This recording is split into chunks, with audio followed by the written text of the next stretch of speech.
Hola amigos, bienvenidos al Portal del Villegas, que hoy, como es costumbre, aparece, sale, emerge en las pantallas suyas con Nicole Rodríguez, a quien veo muy bien. ¿Te veo bien, Nicole? Qué bueno, me alegro. Hoy día es un gran día, está lloviendo por acá, todavía caen algunas gotitas. Acá en Sí, Ñuñoa han caído 4 gotas y media y vamos a ver qué pasa. Yo hice un pronóstico, espero equivocarme. Todavía hay tiempo de aquí a mañana, pero en fin, veremos. tú Eh, sabes que ¿qué- ahora se conforma con pocas cosas, que llueva es una alegría, ah, que haya libertad es una alegría, que salgas a la calle y que no hayan barricadas. Ves que uno va cambiando sus prioridades. Uno ya se alegra con cosas mínimas. bueno, vamos a partir y tú tenías algo ahí en tu Oye, menú. vamos con lo que va a ocurrir el fin de semana, que es interesante porque el sábado se hace la consulta ciudadana de unidad constituyente y después de ese resultado ya empieza a decantar de las posibilidades del escenario electoral en noviembre y una segunda vuelta. Y esto es interesante, yo no sé si te pasa a ti, pero me llegan varios mails y personas que se me acercan y me preguntan qué creo que va a pasar. Y yo siempre digo, bueno, depende de los escenarios. Uno no es Mandrake el mago, ni soy pitonisa, ni tengo una bola de cristal. Depende de los escenarios. Y al momento que decanta este escenario, sí se pueden sacar algunas proyecciones. Entonces, vamos viendo un poco qué cosas pueden ocurrir este sábado. Las encuestas en las cuales yo no creo, pero en general han mostrado a Proboste liderando casi todas las encuestas que han mostrado, independiente que ha ido bajando en sus menciones y en su popularidad. Pero acá hay un punto que quiero hacer con respecto a Proboste, que muchos la dan como la gran ganadora y la más probable y la evidente ganadora del día sábado. Y les voy a recordar lo siguiente: la Democracia Cristiana ya hizo primarias en enero entre Rincón y Undurraga. Y ahí se impuso Rincón, si ustedes lo recuerdan. Votaron alrededor de 27.500 personas, Rincón se impuso por 57.12%, y acá puede existir un grupo importante de la Democracia Cristiana, de estos votantes, que no acudan a votar o que no voten por Proboste solo por el hecho de haber votado por Rincón y la manera en que bajaron a Rincón. Recuerden que a Rincón la bajaron de una manera bastante burda, digamos, y no le reconocieron el triunfo que hubo en esa primaria. Y la política es así, la política es de emociones, ellos se sienten traicionados y por lo tanto podría haber un grupo importante de demócratas cristianos que no están por apoyar a Proboste, uno, por este tema de Rincón, y dos, porque Proboste ha hecho discursos y tiene una agenda más bien progresista, se ha mostrado bastante distante de la democracia cristiana, ha tratado de mostrarse como esta candidata que sí va a hacer estas grandes reformas y no esta democracia cristiana que para algunos fue parte del grupo que impidieron esas grandes reformas, que uno todavía no sabe cuáles eran esas grandes reformas, pero más o menos de ese grupo que no le gustarán los cambios. Después existía, ustedes saben, un grupo importante del Partido Socialista, y acá me voy con el tema de Narváez, que se sentía muy afín a Boric y que presionó para que el Partido Socialista estuviera junto a Boric en una primaria, y que incluso después que el Partido Socialista no pudo competir en la primaria, seguían liderando una facción que quiere apoyar a Boric. Pero ahora hay un elemento más definitivo en el escenario, y es que el Partido Comunista definió que sí iba a apoyar a Boric, y eso lo definió hace pocos días atrás, que sí iban a ir en una lista parlamentaria y que sí iban a ir a la presidencial como apruebo de dignidad entre el Partido Comunista y el Frente Amplio. ¿Qué significa esto? Que se le estrecha las posibilidades a Boric, estando de socio con el Partido Comunista, que ya no se puede mostrar tan no sé si de centro, ya ese centro no existe, pero una izquierda quizás un poco menos radical, menos extrema, una izquierda quizás más democrática. Entonces, desde ese punto de vista, a lo mejor ese grupo de socialistas que pensaban apoyar a Boric, a lo mejor hoy ven en Narváez la posibilidad a lo mejor de apoyarla y seguir con esa candidata de su propio partido.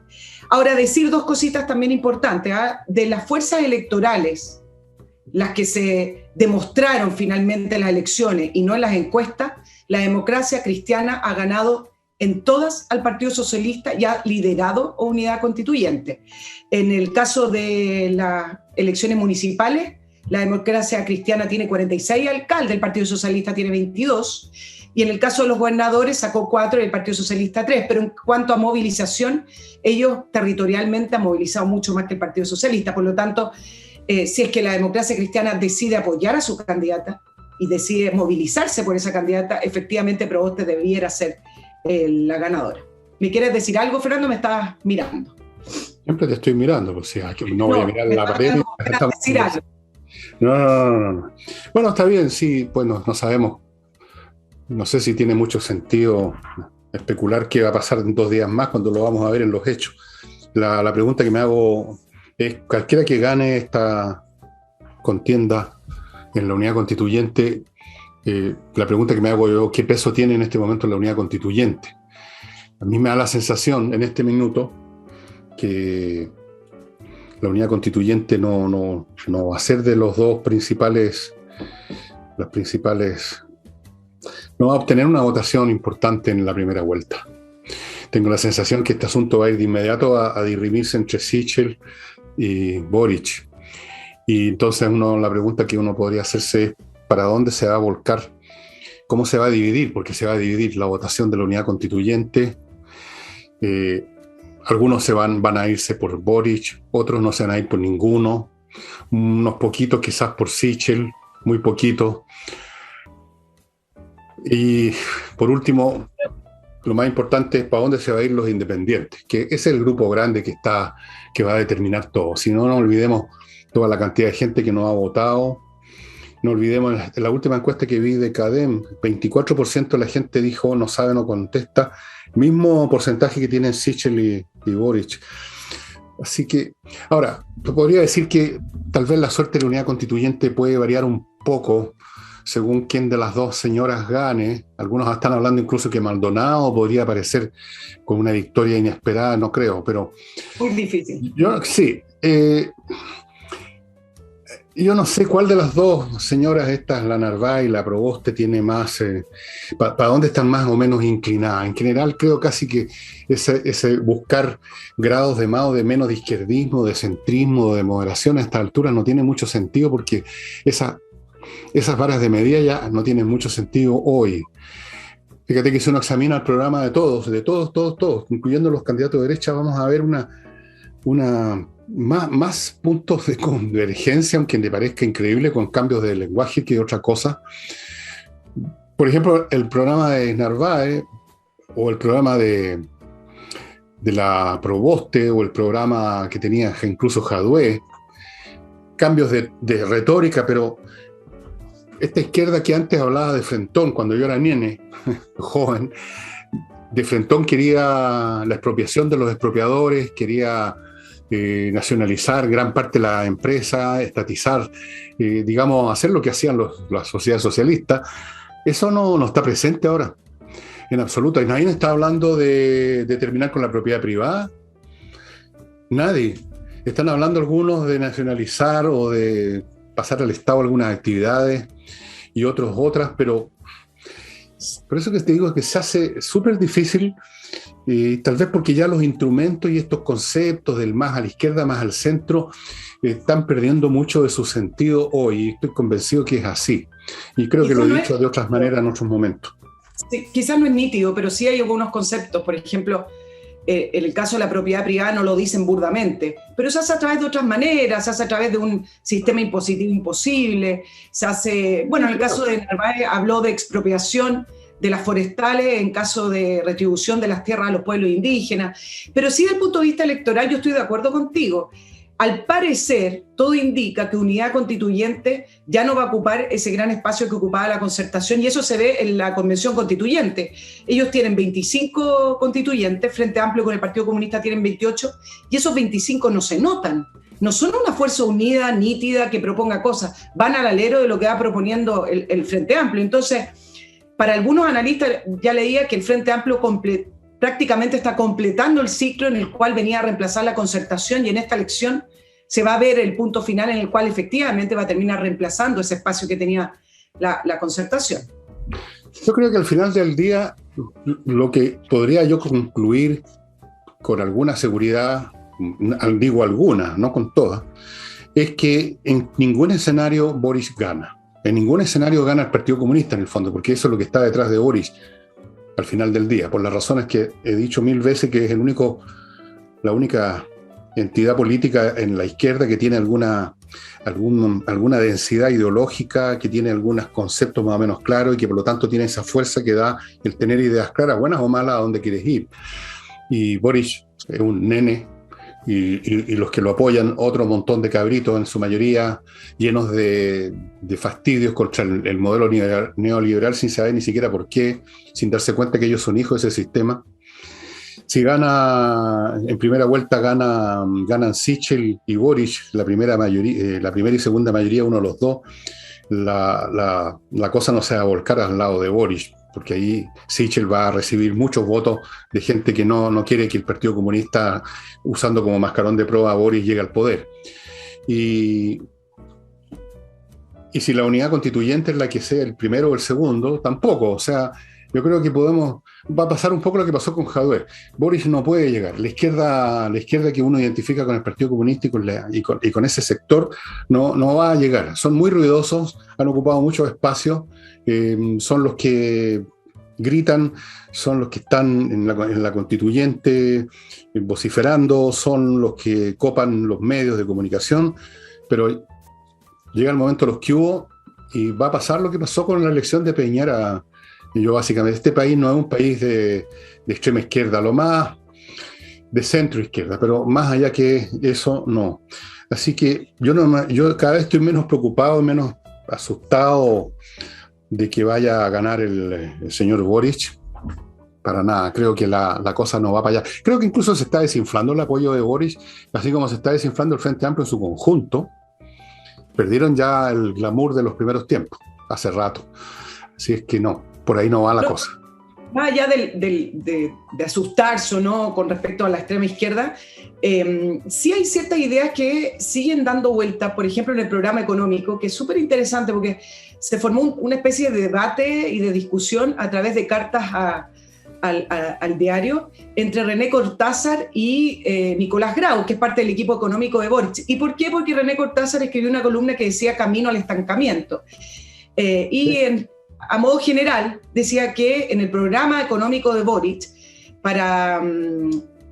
no había nada que uno pudiera visualizar que iba a ayudar a aumentar la inversión y el crecimiento. Entonces él decía, realmente para responder a las necesidades de las personas, las reales, mejores empleos, mejores salarios, acceso a una salud de calidad, educación, etcétera, era necesaria la inversión, más crecimiento y crear recursos que hoy simplemente no existen o no los tenemos. Y tú sabes que Nicolás Grau le respondió y tú dices, bueno, acá viene una respuesta con fundamento. Entonces Nicolás Grau le responde y le dice que el programa de Boric sí incluye eso y le da respuestas como un nuevo ecosistema de innovación, Banco del Desarrollo y un sistema nacional de cuidado. Pone otro ejemplo, propuse los tres primero que él da. Y además enumera una serie de ideas y argumentos que plantea Boric y que dice se han implementado en varios países que conciliaron el progreso social con el dinamismo económico. Y dice que el debate, le exige a René Cortázar basarse en experiencia mundial y en literatura académica. Y habla de prejuicios, pero finalmente le sigue respondiendo y tú dices, bueno, pero ¿dónde están los números? No. ¿Dónde están las reales posibilidades? ¿Dónde está el diseño? ¿Dónde están los plazos de Boric para eso? Y lo otro, y me parece esencial, y esto lo planteo porque muchos candidatos también hablan de ejemplos de otros países que ya están en la OCDE o que estaban en otra situación y salieron y pudieron llegar al desarrollo. El punto es, ¿cuál es el punto de partida de esos países cuando comenzaron aquellas políticas que nombra Nicolás Grau o que nombran otras personas del equipo de Proboste o del equipo de Narváez? ¿Desde dónde comenzaron a hacer eso? ¿En qué situación? ¿Cuál era el contexto? Porque en el fondo el contexto y la realidad es la que va a definir el éxito de ciertas políticas. Y en esto quiero decir algo que me parece que eso también es transversal para todos los candidatos prácticamente y está fuera del debate. No en el debate de los economistas, sino que en el debate de los candidatos y de los mismos políticos y del Parlamento. La realidad de Chile no es la misma de hace 10 años atrás cuando se crecía el 7%, no es la misma después de octubre, ni menos después del COVID. Lo hemos repetido varias veces, nuestro Estado está endeudado, va a llegar al 40% del PIB. O sea, es decir, estamos gastando lo que no producimos y lo que no tenemos. Y, por ejemplo, algo que las clasificaciones de riesgo y para efectos de las tasas de interés y de los préstamos, algo que ayudaba mucho a Chile, el famoso Fondo de Estabilización Económica, que costó construir en años, en más de 10 años, estaba en 14.000 millones de dólares. Estará a fin de año en su mínimo nivel, algunos calculan 2.000 millones de dólares. Eso significa que no tienes espalda. Entonces, esa es la realidad que deben rescatar los candidatos y plantear desde ahí, porque ese es el desde donde vamos a partir. Sí, pero la izquierda nunca ha vivido en la realidad. Siempre han vivido en sueños y en literatura cantinflera, panfletaria. Yo me acuerdo los profesores que tuve de economía en la universidad, que eran de izquierda, siempre se movían en un nivel de abstracción muy elevado, o sea, muy vaporoso, donde se mezclaban utopías, ideales, y uno se preguntaba, bueno, ¿y dónde están las cifras? ¿Dónde está el cómo? Eso nunca existía, y no existe ahora. Los economistas, los supuestos economistas, que no sé de dónde se recibieron, yo estoy convencido que ninguno de ellos, ni el señor Grau, ni ninguno, ni el que tenía Jadwe, podría resolver el más elemental problema de econometría, por ejemplo, para entrar a la parte matemática del asunto, o para ver los temas de finanzas, que son complejos, son matemáticas, son cuestiones operacionales que tienen que medirse, digamos, con un microscopio.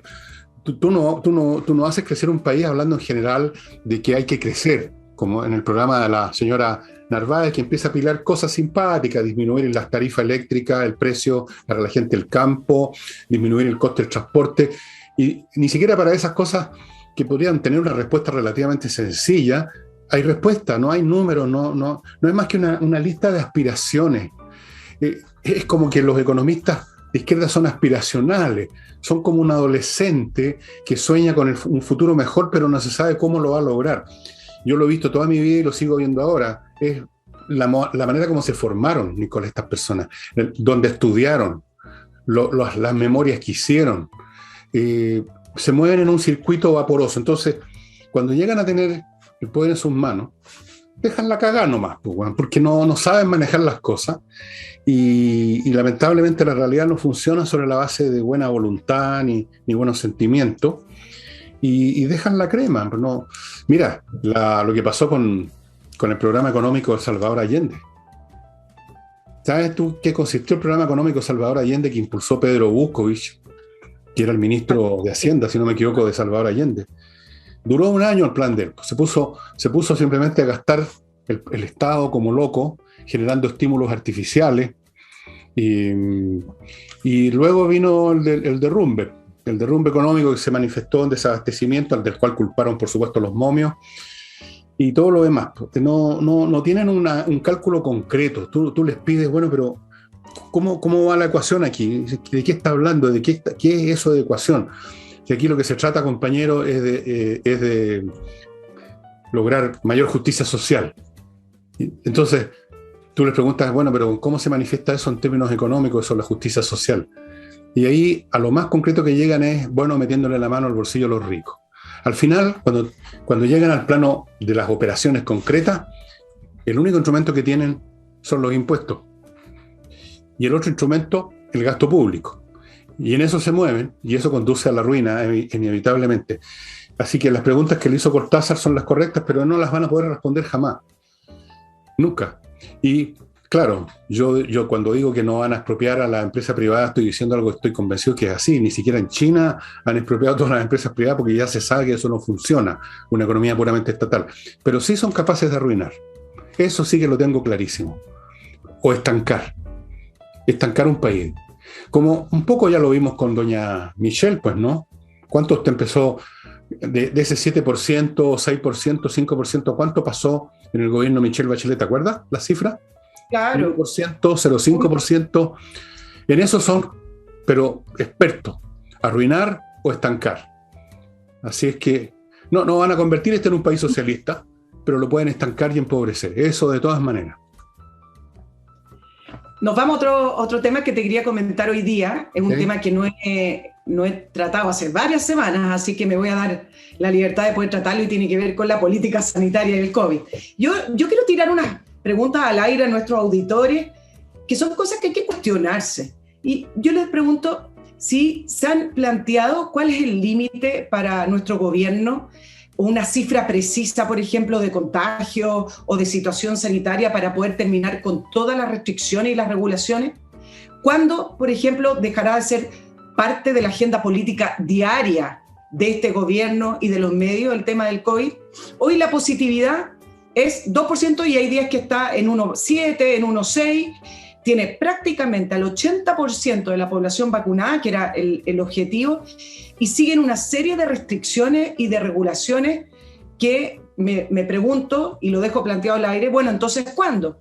Ustedes se recuerdan que en un principio, cuando comenzó el tema del COVID, todos lo que eran los estados de excepción, el toque de queda y toda la regulación a nuestras vidas tenía que ver con no saturar los servicios de emergencia. Ese era como el objetivo, que se pudiera atender a las personas, pero que nadie se quedara fuera de una atención, la famosa última cama. Bueno, estamos lejos de eso. Entonces algunos me pueden decir, bueno, lo que pasa es que la regulación y las restricciones tienen que seguir porque si no va a aumentar. Bueno, pero ¿cuánto tiempo vamos a seguir en esto? En seguridad al 100% o que existe una mínima cuota de posibilidad de que aumente un poco más los contagios o que haya de nuevo otro pique y después bajemos. ¿Cuándo? ¿Cuáles son los números? Yo quiero que me respondan eso, porque los estados de excepción, las restricciones, las cuarentenas, etcétera, deberían ser realmente una última medida y se han quedado en nuestras vidas y nadie las ha sacado.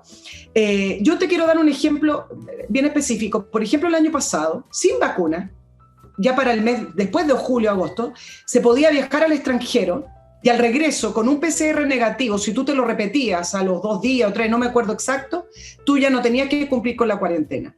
Hoy en día, con vacunas, con PCR negativo, si tú vuelves del extranjero, tienes que cumplir una cuarentena obligatoria de 10 días independiente, aunque te hagas todos los PCR del mundo y aunque tengas todo tu esquema de vacunación completo, más fiscalizadores que van todos los días a tu casa. A mí me parece que eso es pasar a llevar el Estado de Derecho y el Estado y los derechos y las libertades de las personas de una manera que yo no lo he visto y no lo he leído en otros países. Estuve conversando con unas periodistas que conozco, bueno, en Estados Unidos nunca ha ocurrido y en Europa tampoco ocurre de esta manera. Entonces, la pregunta es, bueno, ¿y hasta cuándo? ¿Y hasta cuándo lo vamos a nosotros también, los ciudadanos, a tolerar? Ayer leí una columna que me parece súper interesante de un profesor de Derecho de la Universidad Católica que pone la alerta en lo fácil que fue para el gobierno limitar estos derechos fundamentales de las personas y que tratándose de restricciones tan severas como un encierro, como una cuarentena, etcétera, debería ser más difícil poder imponerlas y sobre todo más difícil poder extenderlas a largo plazo.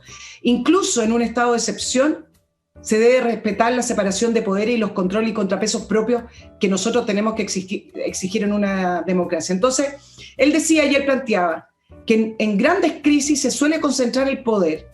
Entonces es importante poder revisar y tener estos mecanismos de control y que revisen y controlen si se están respetando los derechos civiles o bien si los están justificando para poder mantenerlos. Y en Chile todo ha sido por decreto o actos administrativos, sin ningún otro tipo de control, solamente el estado de excepción tuvo que pasar por el Congreso. Entonces todo lo que significó el paso a paso, el cierre de frontera, obligaciones de aislamiento, ha sido decretado por resolución exenta, que significa que no pasa por Contraloría, ni el Tribunal Constitucional, ni el Congreso. Ahora, por supuesto que esto no tiene que significar que el gobierno no tiene que hacer nada, que etcétera. Simplemente estoy poniendo acá la alerta en el sentido de que ¿dónde están el resto de los poderes que vigilan para que se respeten los derechos civiles de nosotros? Ninguno. ¿Dónde está la proporcionalidad? Y por último, decir que, independiente de que alguien me podría responder, bueno, pero esto es una crisis, el COVID ya va a pasar, yo pongo la alerta en que se van creando estructuras y se van creando tendencias. Y entonces, después puede ser no el COVID, puede ser otra cosa. Así Y es. entonces ahí empiezan a decaer las democracias y ahí empiezan a restringirse la libertad de la persona. ¿Y quién va a decir, el COVID sí, pero esto no? Porque la estructura ya está creada. Entonces me parece que en nuestra debilidad institucional, creo que aquí también hay una debilidad institucional. ¿Dónde están los contrapesos a este enorme poder que a través de resoluciones exentas se le entregó al MinSal? Ese es un tema que voy a tratar. Estoy pensando seriamente en escribir otro libro, porque creo que eso que tú estás diciendo y que lo hemos tocado acá otras veces de una manera o de otra, lo he tocado algunos sábados también de otra manera, es uno de los signos de que todo eso que tú mencionaste, las proporciones, los distintos poderes institucionales, todo eso está en retirada. Vamos a otro modelo de organización social, política y económica en todo el mundo, siguiendo distintos caminos. Tú decías que en Estados Unidos esto no pasa. Bueno, está pasando en este momento. Si tú sigues las noticias de Estados Unidos, vas a ver que en los últimos días, en la última semana o 2 semanas, se han decretado una serie de cosas que para los norteamericanos parecen absolutamente inviables. Empresas privadas que ya están exigiendo los certificados de vacuna y un montón de cosas más. No las recuerdo todas, pero un montón de cosas más.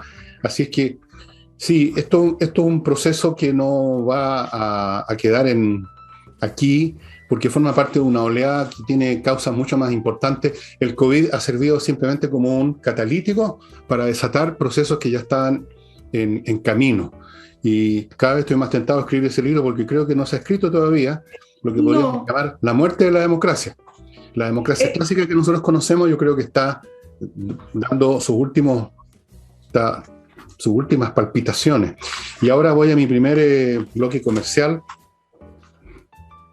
AutoWolf, amigos, si usted quiere reparar la carrocería de su auto, no sé, pues desabollarlo o pintarlo o ver si está corroído, que siempre se está empezando a carcomer por algún lado, por los tapabarros, por debajo. AutoWolf.cl es la empresa que hace todo esto en su casa, en su propia casa, delante suyo, y en un día usted se pone en contacto con ellos, hay un WhatsApp a mi derecha, les manda fotos de lo que usted quiere arreglar, le hacen un presupuesto. Si usted está de acuerdo, van a su casa, y delante suyo, en un día, van a dejar el auto tiki-taka. Así es que esto es un servicio nuevo, muy original, muy interesante, porque uno ve lo que están haciendo, eso es lo más importante. No es solo el tiempo, sino que ver que están haciendo un trabajo de calidad. AutoWolf.cl. Y continúo con la cosa automotriz, con Revifácil, ya saben.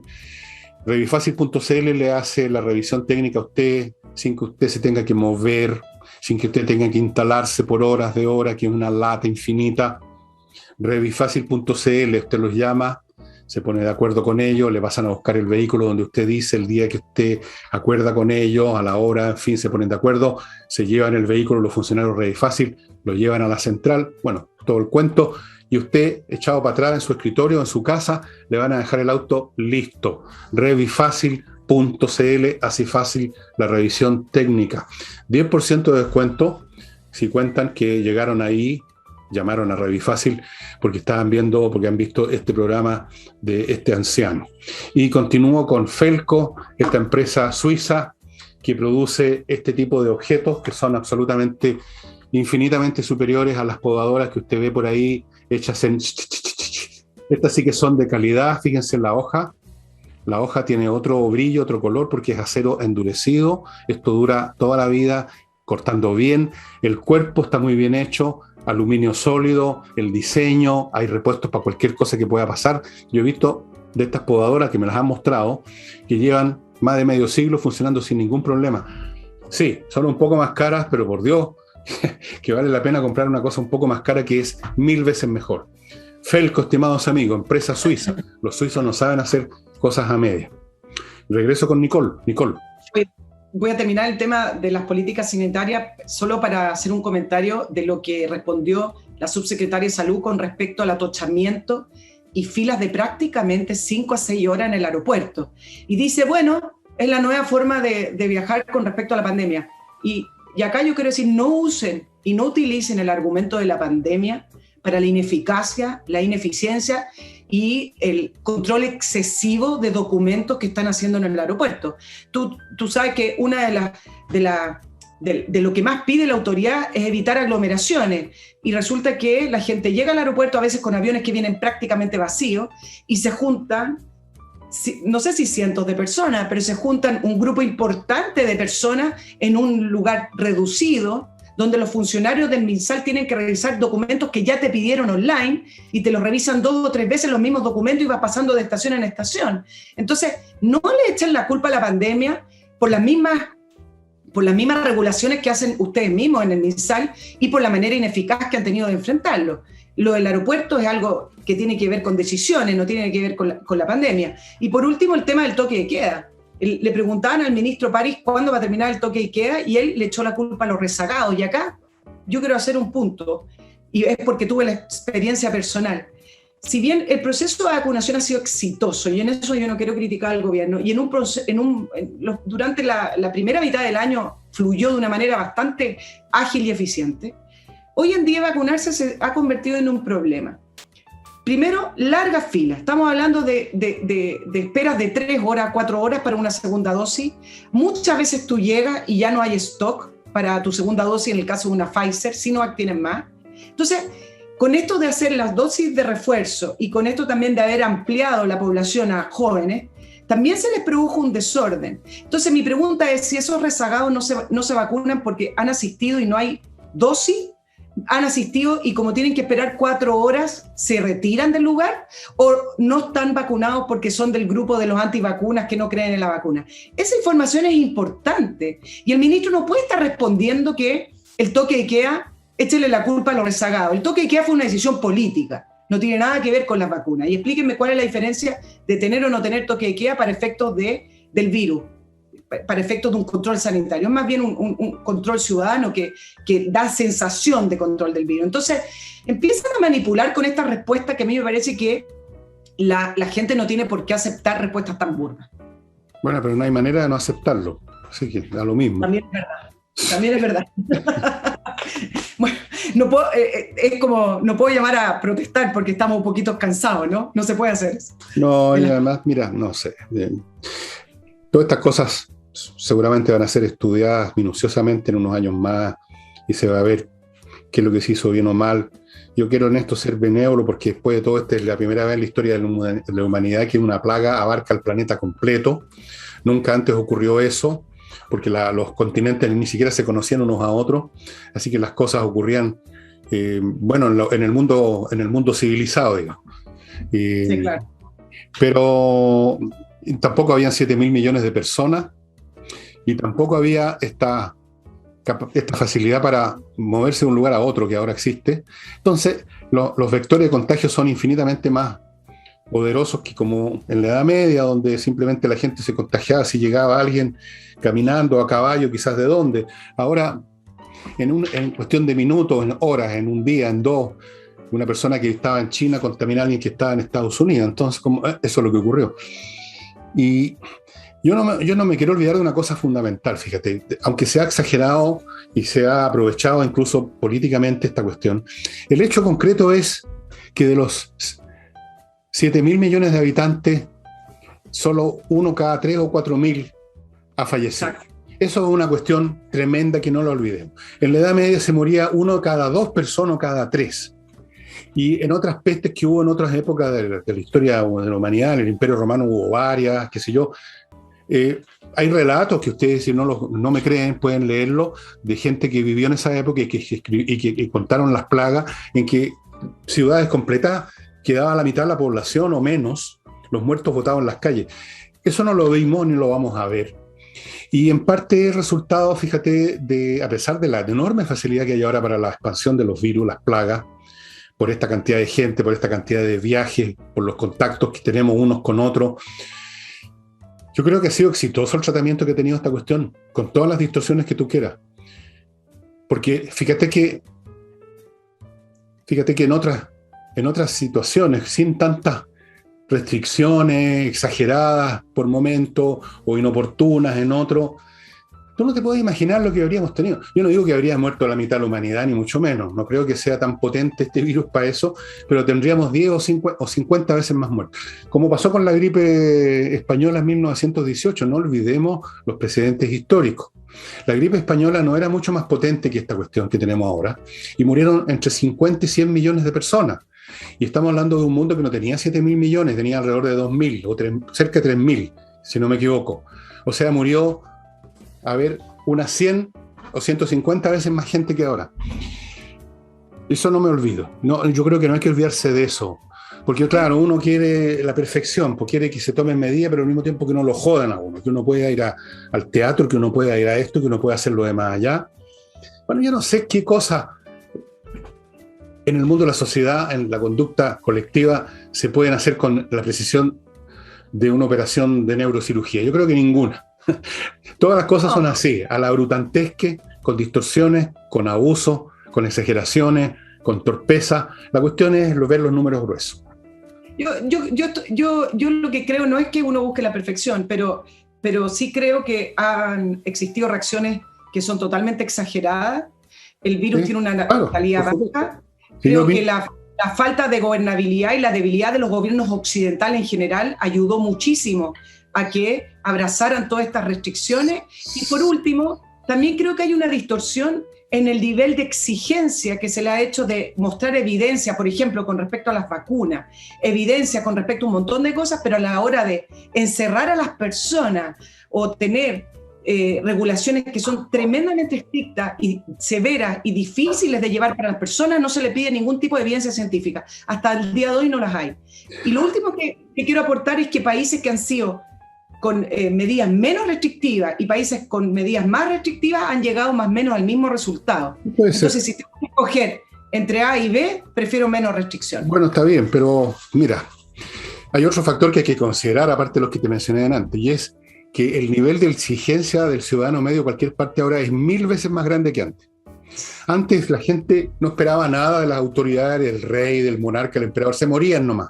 No esperaban nada de la ciencia médica porque no había ciencia médica. Se morían.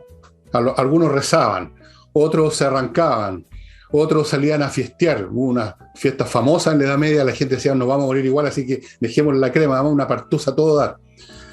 Pero ahora la gente exige poco menos no morirse. Le exigen a los gobiernos una atención maniática por su salud. La gente espera, tiene toda clase de concepción acerca de sus derechos humanos. Prácticamente el derecho a ser inmortales, poco menos, el derecho a no enfermarse nunca, el derecho a que el Estado esté instantáneamente los acoja, los mejore, los cuide, los proteja. La relación de ciudadano con Estado ahora, con el Estado-nación, es completamente distinta a la relación de un súbdito, de un emperador o de un rey. Y eso inevitablemente tenía que convertir esto en un tema completamente distinto a cómo se han vivido antes. Incluso en la gripe española, que es bastante más reciente, era otra la actitud, ese estoicismo, esa indiferencia, esa resignación del hombre y la mujer medio de 1918, para no irme más atrás, no existe hoy. El más mínimo problema, la más mínima molestia, inmediatamente se exige al gobierno que tome razón, y si no, ese gobierno, digamos, pierde su credibilidad y literalmente se puede venir abajo. Y eso incluye los regímenes no democráticos, no solamente los democráticos. Entonces, hay que tomar todo eso en cuenta. A mí también me gustaría, bueno, a mí me da lo mismo porque no me muevo, pero por supuesto que me gustaría ver a mis compatriotas que tengan más libertades, ¿no? Que puedan salir, que puedan hacer sus cosas.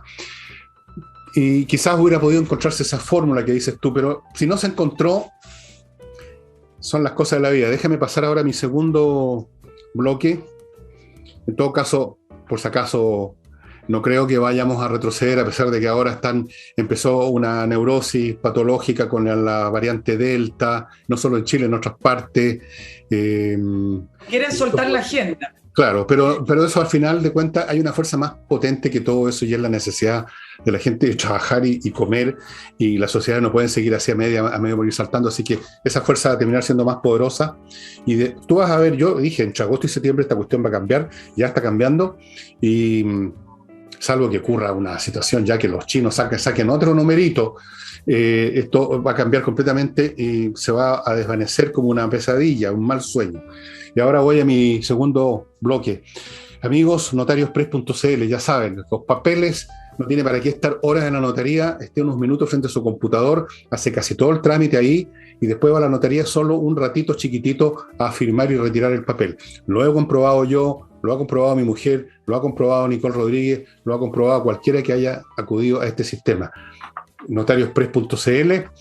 Continúo con SMF, esta empresa que tiene productos para todo tipo de pisos, insisto, para que cuidarlos y dejarlos más bonitos, más duraderos, etcétera, incluyendo la piedra pizarra, que también se usa en casas o en edificios corporativos en la fachada, y hay un producto especial para que luzcan mejor y se protejan mejor. Y para inversiones en Estados Unidos, inviertanusa.cl, amigos. Todo ahí. Cientos de ofertas inmobiliarias. 3.500 ofertas de franquicia para que usted escoja en qué invertir. Le abren cuentas en bancos norteamericanos, le consiguen crédito hipotecario, lo ayudan a armar una sociedad comercial en Estados Unidos, lo asesoran paso a paso, incluso le pueden conseguir la visa de residencia si usted decide irse a Estados Unidos a manejar sus inversiones. Todo eso en inviertanusa.cl. Señora Rodríguez, adelante. Adelante, estudio. Oye, vámonos a Afganistán para tratar el tema que está principalmente en la agenda internacional. Bueno, se ha repetido y se han dicho muchas cosas, principalmente que Biden va a ser el rostro del fracaso y de la derrota de Estados Unidos durante estos 20 años. Y la pregunta que la gente se hace es, bueno, ¿qué hicieron los norteamericanos durante estos 20 años? Es mucho. Pero el desastre, y acá es donde quiero entrar a poder contarles un poco a los auditores para que tengan el plan un poquito más amplio. El desastre se hizo durante 4 gobiernos. Lo voy a resumir lo que más pueda. Por ejemplo, en el caso de Bush, que entró a la guerra contra Al-Qaeda en la zona, pero se concentró principalmente en Irak, donde estaban las bases donde estaba operando Al-Qaeda. Luego vino Obama, que tuvo el objetivo de encontrar a Osama Bin Laden, y para ello tuvo que negociar con los afganos para que le permitieran entrar y poder meter a sus tropas. Y donde finalmente Obama encontró a Osama Bin Laden, y donde aumentó las tropas norteamericanas a un número que no se había visto nunca. Y luego vino Trump, donde comenzaron las negociaciones en el acuerdo de salida en Qatar, pero falló en varios puntos que hoy he escuchado a algunos analistas norteamericanos, por ejemplo, en exigir el cumplimiento de ciertas condiciones que le estaba poniendo Mike Pompeo, ¿se acuerdan del secretario de Estado norteamericano de Trump?, a los talibanes. Pero Trump tenía tanto interés en salirse también de Afganistán, porque para Trump también la mirada era un tema económico. Es como, yo no voy a seguir gastando billones acá para estabilizar un país donde ni siquiera el objetivo inicial era estabilizar ese país, sino más bien combatir a Al-Qaeda. Bueno, y lo que hizo Trump es que liberó a 5.000 prisioneros talibanes. Los talibanes no le fueron cumpliendo los acuerdos y siguió adelante con este acuerdo y lo firmó. Y luego viene Biden, que si bien la fecha de salida firmada por Trump era en mayo de este año, siguió con el acuerdo firmado por Trump, y a pesar de las advertencias del Pentágono, hoy ya están claras todos los documentos que se le entregaron a Biden diciendo que iba a caer el gobierno afgano. Ninguno pudo prever la velocidad, pero le decían que mantuviera ciertas tropas y que las aumentara, porque las tropas en Afganistán ya estaban en prácticamente 2.500 soldados norteamericanos. ¿Y qué hizo Biden? Desechó estas advertencias del Pentágono y, como buen progresista lleno de imagen, dijo, el 11 de septiembre va a ser la fecha final. Entonces uno puede proyectar que Biden lo que quería era mostrar este rostro de este presidente triunfador que devuelve a los chicos a su país, que termina con esta guerra de Afganistán, el mismo 11 de septiembre que fue la fecha inicial cuando se inició la guerra contra Al-Qaeda. Y resulta que esto va a terminar en todo lo contrario. El 11 de septiembre ya los talibanes han puesto las banderas talibanas a las afueras de la embajada de Estados Unidos. Entonces lo que Biden quería con este show mediático de mostrar un triunfo, finalmente le resultó todo lo contrario. Ahora, ¿cuáles son los efectos para Biden? había un grupo importante de consenso en que Estados Unidos tenía que salir de Afganistán. Primero porque le ha ido mal en estas situaciones de intervenciones donde el objetivo termina siendo democratizar un país. Eso no le ha resultado en prácticamente ninguna intervención. Y además porque desde un poquito del final de Obama, pero ya desde Trump, la política exterior norteamericana entendió que se tenía que concentrar en seguir superando a China porque China lo estaba alcanzando. Y parte de esa estrategia tenía que ver con salir de estos países como Afganistán, también Irak, para poder finiquitar, para poder concentrarse en ser superiores a China. Pero sin embargo a Biden le va a pesar porque independiente de ese consenso contra China, Estados Unidos tiene algo que se llama orgullo. Tiene algo que se llama el orgullo del triunfador, del más poderoso. Y esto le va a rebotar porque finalmente a Estados Unidos no le gusta verse como este país derrotado, fracasado. No es solamente que haya caído el gobierno afgano, sino con la velocidad con que cayó. Fueron prácticamente una semana y ya había caído el gobierno que se supone que ellos habían ido a estabilizar. Después te doy las repercusiones en el plano internacional. Efectivamente, esto es un tema de varios gobiernos y en realidad incluso se van las cosas un poco más atrás, porque lo que sucede básicamente es que Estados Unidos, cuando terminó la Guerra Fría con la derrota de la Unión Soviética, del mundo comunista,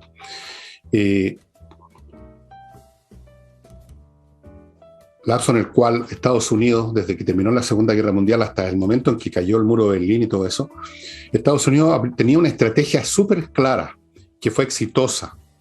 Era contener al mundo comunista, impedir que hubiera una guerra caliente en las zonas centrales del mundo, sea en Europa, qué sé yo, permitir solamente combates y guerra caliente en regiones periféricas, donde podían incluso sufrir derrotas como en Vietnam, pero básicamente estar conteniendo, esperando lo que iba a ocurrir, y el cálculo fue correcto, que se iba a derrumbar ese sistema porque no funcionan bien los sistemas comunistas o socialistas, y eso fue lo que ocurrió, fueron exitosos. Pero después no se plantearon una estrategia para el mundo que venía, y entonces han actuado al tuntún. Y en un momento dado, cuando fueron a Irak a destruir a los talibanes, a destruir a Al-Qaeda por el ataque a las Torres Gemelas, ese era el momento después de haber reventado, como reventaron a Al-Qaeda y a los talibanes, haberse retirado. Ese era el objetivo. Pero en ese momento aparecieron los neoconservadores en Estados Unidos, en la época de Bush, que dijeron, esta es una oportunidad para cambiar el Medio Oriente, para convertirlo en una zona moderna, donde nosotros vamos a asegurarnos, entiendes tú, que no tengan santuario los terroristas, vamos quizás incluso a hacer mejores negocios, vamos a cambiar eso. Y eso fue imposible. Ahora, Estados Unidos podía haber seguido en Afganistán, gastando dinero y gastando la vida, la sangre de su pueblo, de los norteamericanos, y habría sido exitoso porque, fíjate que dentro de todo esto la gente no lo sabe, pero en Irak y en Afganistán se fue modernizando efectivamente sus países. Si tú has escuchado a mujeres afganas que están reclamando en Estados Unidos, que están llorando a gritos por lo que está pasando, tú te das cuenta que esas mujeres existen, y no solo en Estados Unidos, sino que en Afganistán, por estos 20 años. Esas mujeres antes estaban completamente y totalmente aplastadas por el sistema musulmán, extremo especialmente, y empezó ese país a cambiar. Lo que pasa es que había que haber seguido, o no haber entrado nunca, eran las dos cosas. Y se hizo algo relativamente a media, aunque no fue tan a media, porque fueron 20 años que estuvo Estados Unidos ahí. Pero claro, llegó un momento en que el costo era demasiado grande y sobre todo, y tú lo mencionaste, la irrupción de China como competidor por la hegemonía mundial. Y eso obliga a hacer un cambio de la asignación de recursos militares, estratégicos y políticos hacia el Indo-Pacífico, donde se están concentrando hace rato, gradualmente, lo principal de las fuerzas aeronavales norteamericanas, para cualquier eventualidad. Entonces, eso, el asunto de... Bueno, déjame terminar. Biden puso la guinda final simplemente en esta cuestión. Y claro, le va a tocar a él pagar el pato a la boda de los 4 o 5 presidentes y todo lo que hicieron o lo que no hicieron. Estados Unidos tiene que cambiar su manera de ver cómo interviene en el mundo, porque ya el esquema con la confrontación con Rusia, ya no con la Unión Soviética, con el comunismo, que fue derrotado porque ni siquiera en China hay comunismo propiamente tal. Hay el control político del Partido Comunista, pero no hay comunismo en el sentido clásico de la palabra. Tiene que cambiar la estrategia, tiene que pensarla, y eso es un trabajo muy complicado, y tenemos ahí la dificultad de que no hay gente del nivel que en un momento hubo, ni hay tampoco el peligro inminente, ahora empezó recién a surgir, que tenían con la Unión Soviética, que era la guerra nuclear y la aniquilación mutua. Entonces, están viviendo en la confusión, dando palos de ciego, y ese es el espectáculo que dan ahora las políticas internacionales norteamericanas. No hay ninguna coherencia porque no hay ninguna idea central, estratégica, como la que hubo en la Guerra Fría. No hay una idea central, es efectivo, porque se les cambió el eje, pero acá viene una contradicción. Trump leyó en parte eso.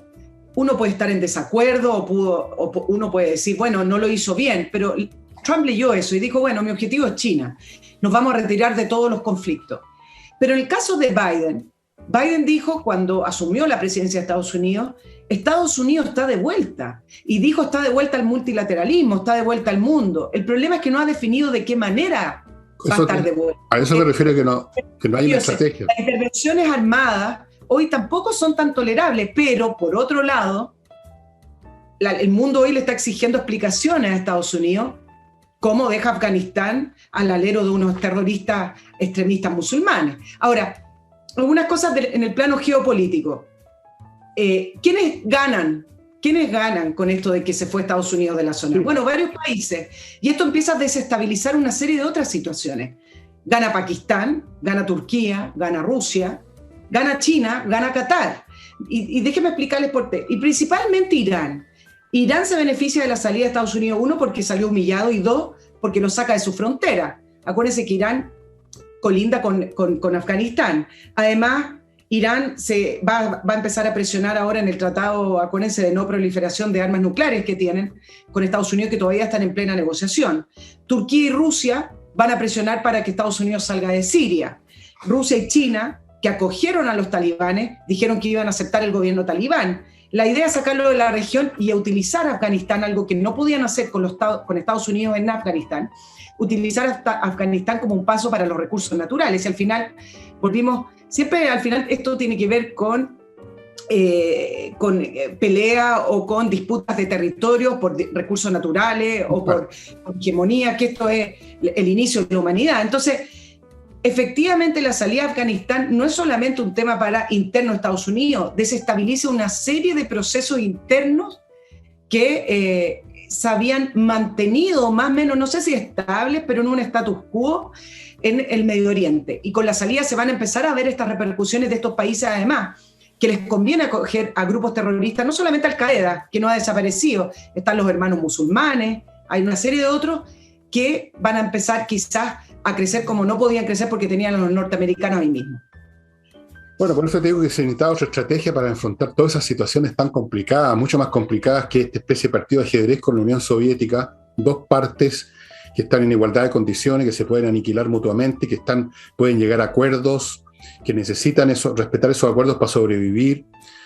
Fue una especie de coreografía política la que se vivió durante la Guerra Fría, y en la cual ganó Estados Unidos, el mundo occidental, el mundo capitalista.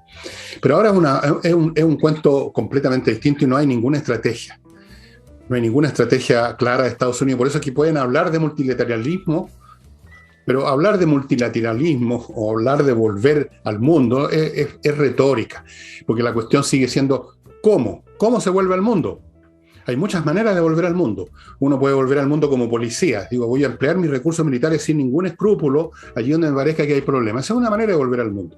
La otra manera de volver al mundo es simplemente decir, voy a dedicarme a hacer negocio y voy a dejar que se pudran en sus propios problemas en Afganistán o donde sea. Son pueblos atrasados, son pueblos medievales. Si quieren vivir así, que vivan así. Yo hago negocio con ellos y me evito problemas. Esa es otra manera de volver al mundo.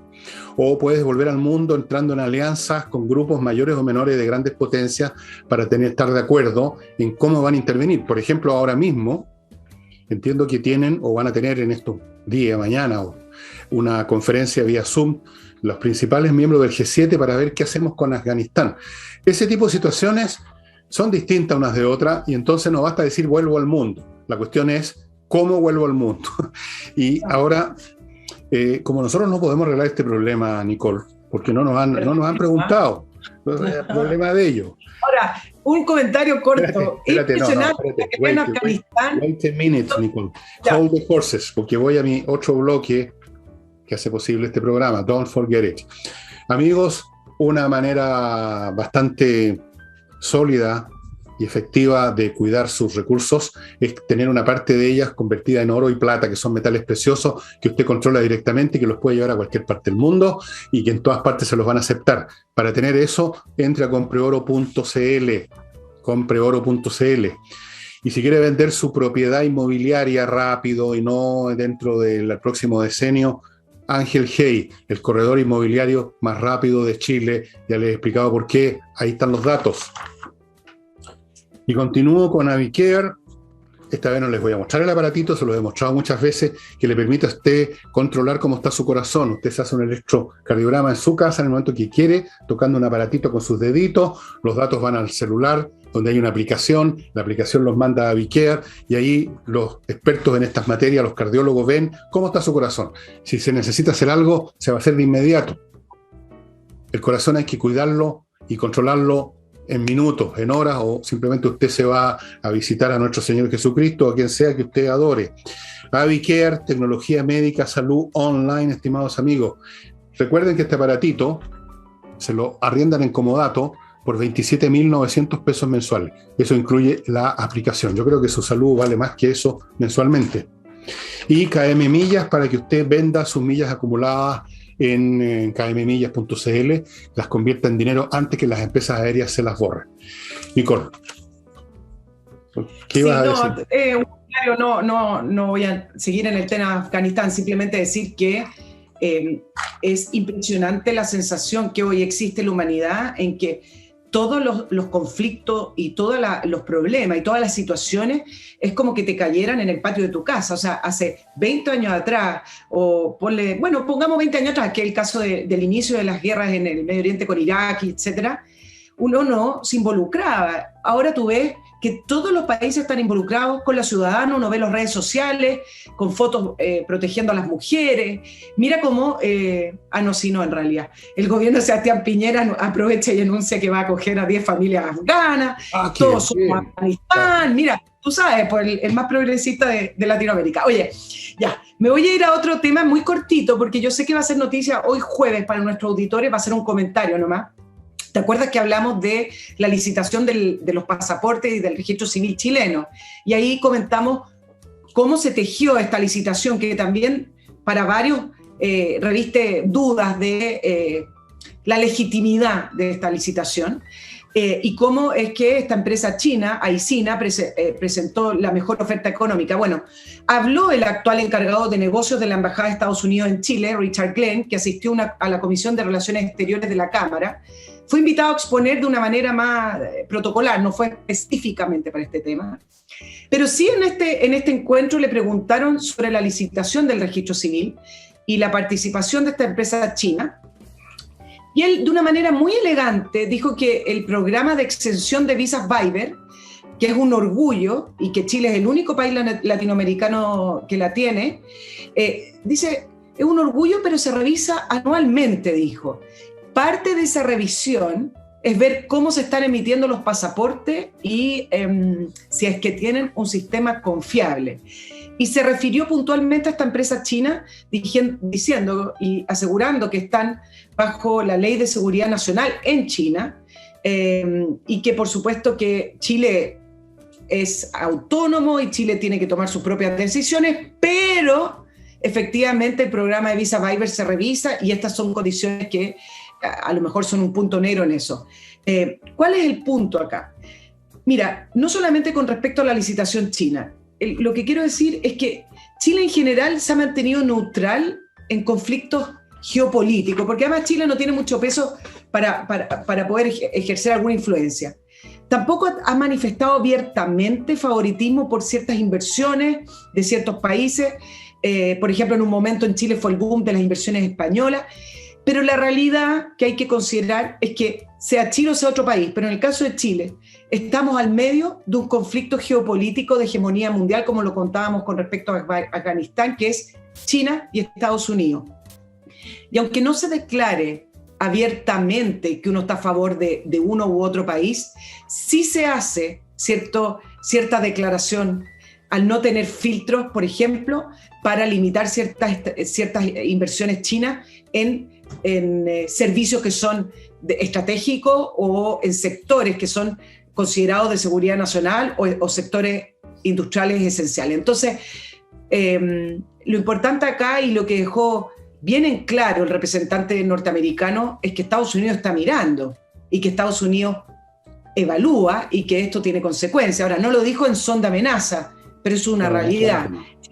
Chile puede no tener una posición y puede tener una posición neutral, pero a la larga, China es nuestro socio principal, Estados Unidos es el segundo en nuestras exportaciones, y la verdad es que China durante ya prácticamente 7 años ha estado invirtiendo en China en sectores estratégicos de una manera que no ha tenido ningún tipo de filtro, ningún tipo de límite. Entonces, esa es la realidad de nuestro país. Si no ha tomado una posición, ya la tomó, sin quererlo a lo mejor y sin estrategia, pero la tomó. Yo no he tomado ninguna posición todavía.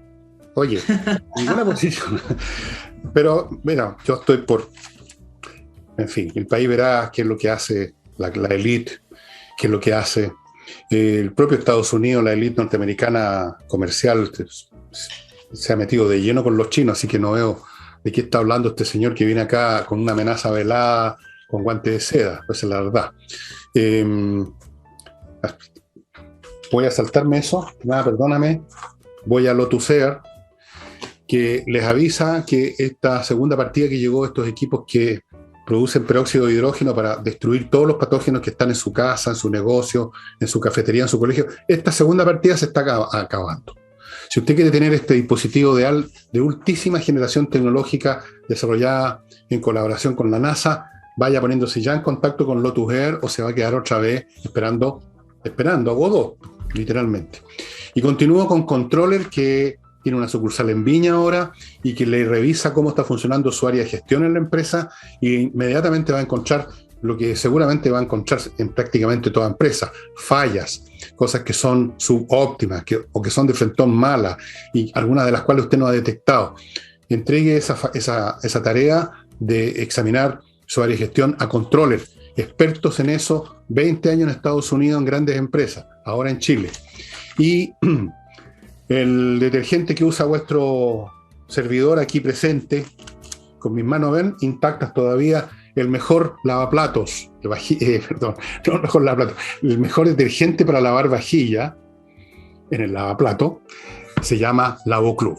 Y el mejor detergente para lavar ropa en la lavadora se llama Lavoclub, ambos biodegradables, hipoalergénicos, qué sé yo, vienen en envases grandes que le duran mucho tiempo y se los van reponiendo en su casa, usted no tiene que molestarse, y los envases son reciclados, así que este es un producto amistoso por el medio ambiente, también por ese lado. Lavoclub.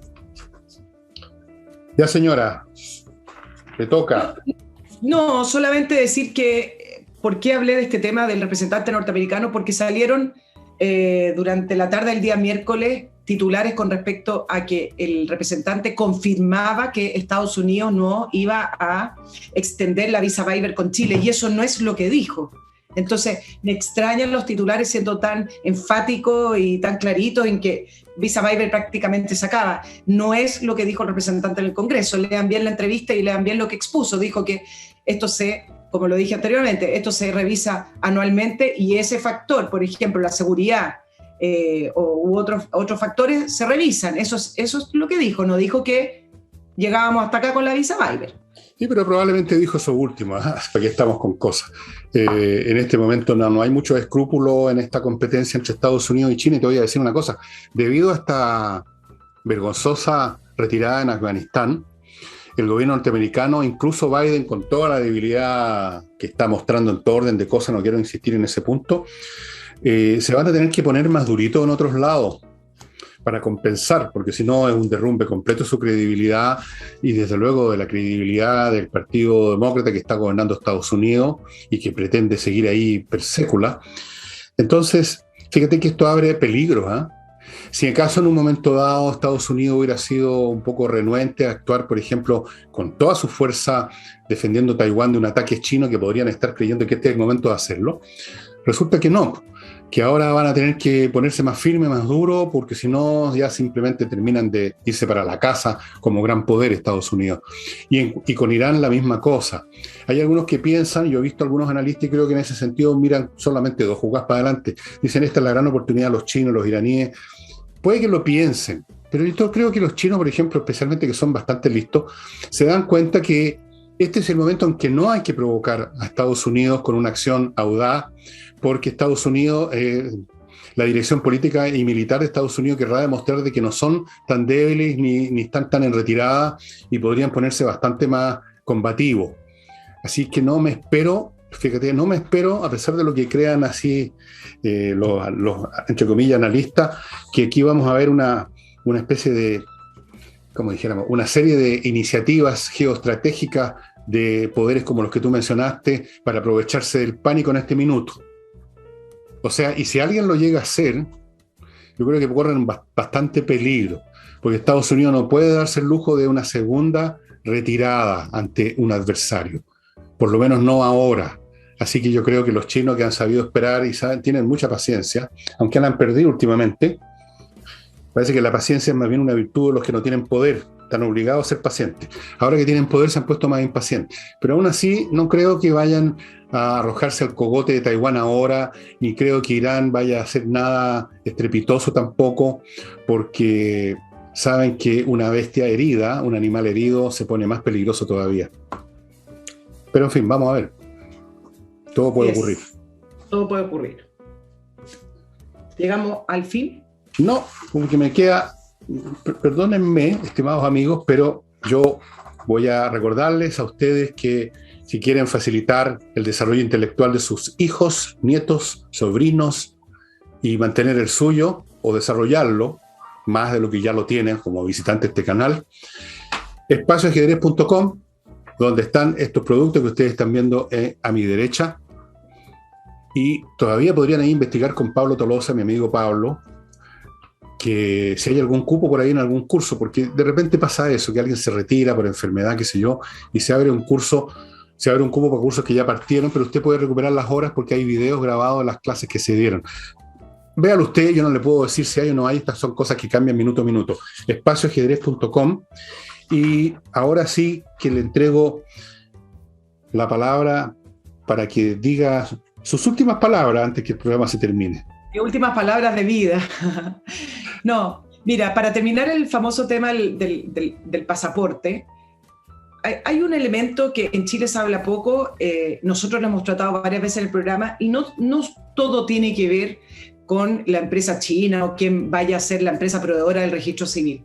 Hay un tema que también se evalúa para efectos de Visa Waiver y para efectos de otras materias de intercambio que tiene que ver con el narcotráfico. Y el tema del narcotráfico en Chile, que ha estado penetrando cada vez más, donde se han visto y se han detenido personas, por ejemplo, del cartel de Jalisco en México operando en Chile, son factores que si siguen creciendo, efectivamente, la Visa Waiver va a llegar a su fin. ¿Por qué? Porque tiene que ver con los riesgos de cada país, y no solamente con la Visa Waiver. Tú sabes que los puertos también tienen calificación de riesgo. Entonces, si tú eres un puerto libre de narcotráfico, lo voy a decir de una manera simple, no es que uno sea libre de narcotráfico, pero un puerto que está fuera de ser un país productor o un país donde circula el narcotráfico, donde opera el narcotráfico, tu puerto tiene una calificación alta, por lo tanto la revisión es menor, es más ágil, los tiempos de espera son menores y por lo tanto es un puerto más efectivo y es un puerto más económico. Pero a un tiempo a esta parte, Chile se ha convertido en no solamente de tránsito, sino que un lugar de operación del narcotráfico latinoamericano. Y me parece que ese va a ser un factor quizá incluso más importante que quien sea el proveedor del registro civil para perder varias calificaciones, entre ellas la Visa Waiver. Qué complicado está el mundo, ¿ah? O sea, nuestro país que estaba como un modelito creciendo, aislado de muchos problemas, el narcotráfico, no, decían las autoridades siempre tan miopes, tan estúpidas. autoridades de hace mucho tiempo atrás, no, si aquí no pasa nada, esto es un tema en Arica nomás, todo era, no pasa nada, todo estaba bien. Mira cómo estamos nosotros, mira cómo está todo el mundo revuelto, y eso que todavía nos falta el gran nuevo factor que va a venir a depositar su peso en nuestro planeta pronto. Y ahí no sé qué vamos a ver. Bien, vamos a terminar el programa ahora aquí, estimados amigos. Yo sé que ustedes quisieran ver toda la tarde, toda la noche a Nicole haciendo sus análisis, no, pero... No, se aburrirían, no, ni lo planteé, una lata. Bueno, esperemos que, no creo que no, pero en fin, igual debido a mi ancianidad yo ya me empiezo a cansar y ustedes también quizás, probablemente. Así es que vamos a poner término al programa. Muchas gracias por tus aportes, estimada Nicole, y a todos ustedes los que nos han visitado y que nos visitan toda la semana. También, pues muchas gracias. Y pronto ya les está imprimiéndose el libro Valparaíso Adiós, que es uno de los mejores libros que he escrito. Siempre digo lo mismo. Siempre el último libro que escribo que tengo que vender es el mejor que he escrito. Bueno, no, pero uno lo siente de verdad, ¿eh? No crean que es una cuestión meramente marquetera. Uno siente siempre que el último libro es el mejor. Y creo que me quedó bastante bien, especialmente no por mí, por las fotos de Marcela Poch, que son muy bonitas. Y eso sería todo, estimados amigos. Nos estamos viendo mañana nosotros, yo con ustedes, y el próximo jueves con Nicole. Chao. Ya, que estén muy bien, que disfruten la lluvia, que volvió a caer ahora. Qué lluvia.